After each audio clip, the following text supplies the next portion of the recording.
Have you ever stopped to think about those big origin stories? The ones that try to answer, how did it all actually begin? Well, today we're doing a deep dive into exactly that. We're looking at the very first chapter of a really, really influential text, Genesis 1, using the King James Version. Our goal here is to unpack the step-by-step story of creation, just as it's laid out in this one ancient source. We'll pull out the key details, maybe some surprising bits too, focusing on what the text itself seems to be saying, what makes it stick around. Absolutely. And it's key to remember, while it is just one source we're looking at today, its impact on everything, thought, culture, how people see the world, it's been huge. So we're going to break down its very specific day-by-day account, see how it builds this picture piece by piece. Okay, so let's jump right in at the beginning, just like the text does. It opens with this incredibly potent line. In the beginning, God created the heaven and the earth. Quite an opening, right? It really is. Yeah. And what's immediately interesting is how it describes the earth right after that. It says, and the earth was without form and void, and darkness was upon the face of the deep. Mm-hmm. So you get this image of chaos, Yeah. or maybe just potential, unformed stuff, Yeah. empty, dark, Like a blank canvas almost. sort of, yeah. And then this detail, and the Spirit of God moved upon the face of the waters. So there's this sense of presence, this active hovering, even before anything specific gets made. Then comes that first big command, the start of the actual shaping. The text says, and God said, let there be light, and there was light. It's so immediate. Just boom, light. It is. And what's really fascinating, I think, is that this light shows up before the sun and moon. They don't appear until day 4. Huh. Okay, so this isn't necessarily physical sunlight as we think of it yet. It suggests maybe something more foundational, perhaps a divine light, separate from the celestial bodies we see later. The text then says, God saw the light, that it was good, and God divided the light from the darkness. That act of separating things is crucial. It sets up day and night. That's the end of the first day, the first distinction made. Okay, so day 1, light and separation. What happens on day 2? What's the next big structural move? Day 2 is about creating space, essentially. God commands a firmament in the midst of the waters to divide the waters. A firmament. What exactly is that meant to be? Well, the idea in many ancient views was like a solid dome or vault in the sky.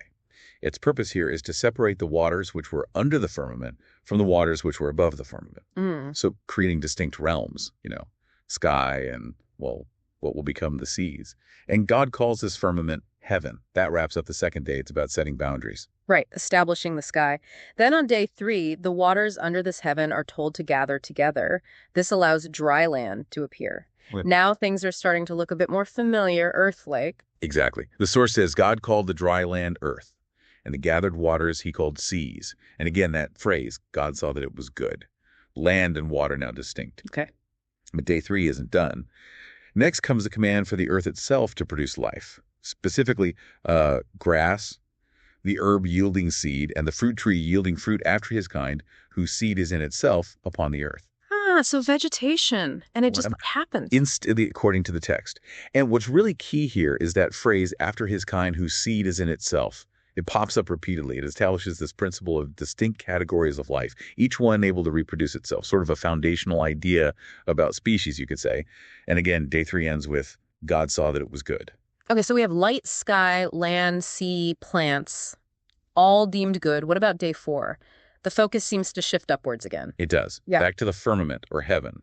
God declares the need for lights in the firmament of the heaven, and their purpose is spelled out very clearly. Right, to divide the day from the night, and also for signs and for seasons and for days and years, and of course to give light upon the earth. Precisely. And then it details the creation of 2 great lights. There's the greater light to rule the day, and the lesser light to rule the night. Sun and moon, basically. That's how it's generally understood, yes. Yeah. And then it adds, almost as an aside, he made the stars also. Huh. Their job description is clear. Give light, rule day and night, keep dividing light from dark. It's not just about light. It's about cosmic order, timekeeping for this world. And you guessed it. God saw that it was good, Right. marking the 4th day. Exactly. So the stage is pretty well set now. Day 5 brings creatures. It does. Life in the water and the air. The command goes out for the waters to bring forth abundantly the moving creature that have life, and also for fowl that may fly above the earth in the open firmament of heaven. So fish and birds start appearing. And lots of them.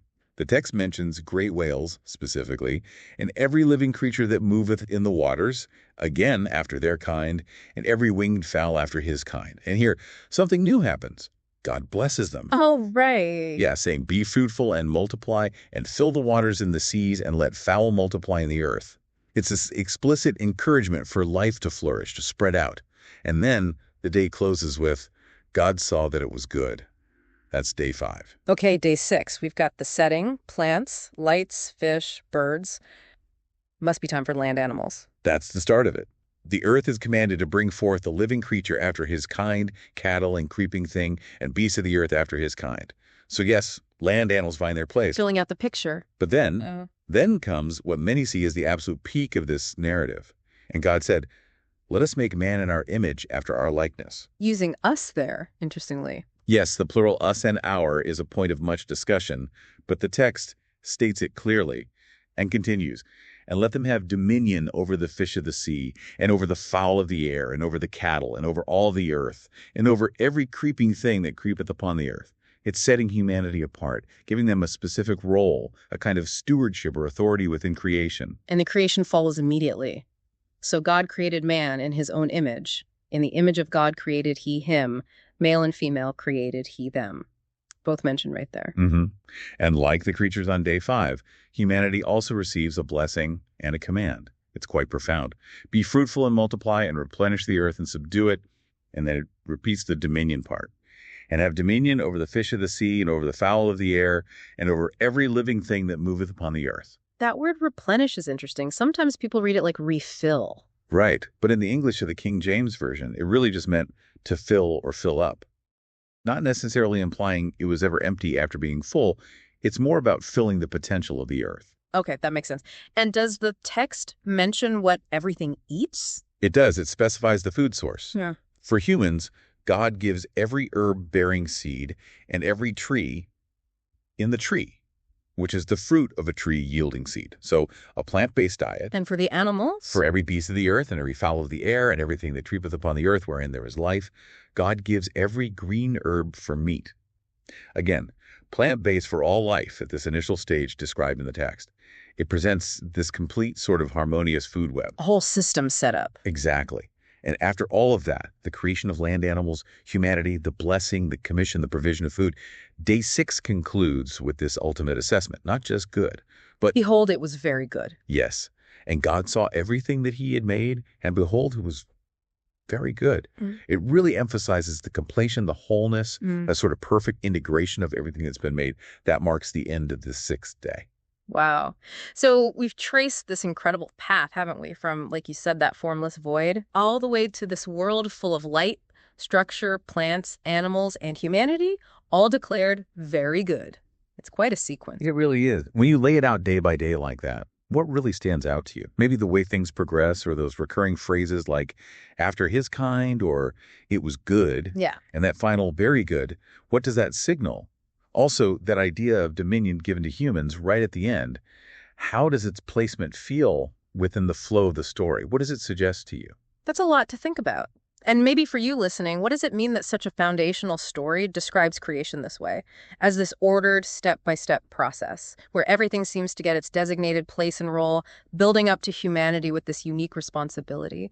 What does that very sequence make you wonder about beginnings, about order, and maybe about the enduring power of this particular ancient story?